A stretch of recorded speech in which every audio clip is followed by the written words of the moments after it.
In grammar, voice is the form of a verb that shows whether the subject is the doer or performer of the action or the recipient or sufferer of the action.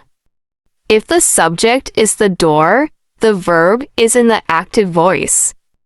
If something happens to the subject, the verb is in the passive voice. For example, active voice, the boy opened the door. Here in the sentence, the verb opened is active.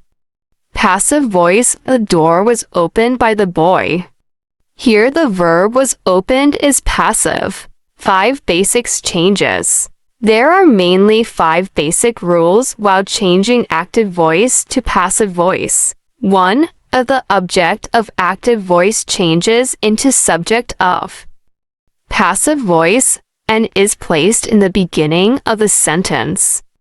The subject of active voice changes into object passive voice and is placed at the end of the sentence. 2. The third form of the verb is used in passive voice. 3. Helping verb is placed according to the tenses of the sentences. 4.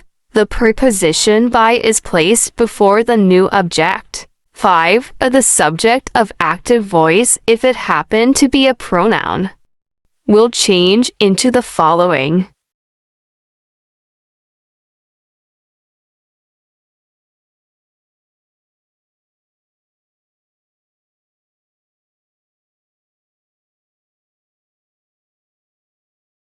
He bought a bicycle.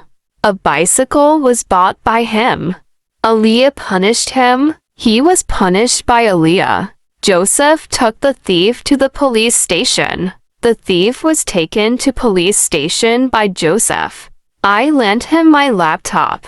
My laptop was lent to him by me. She did not knock at the door. The door was knocked at by her.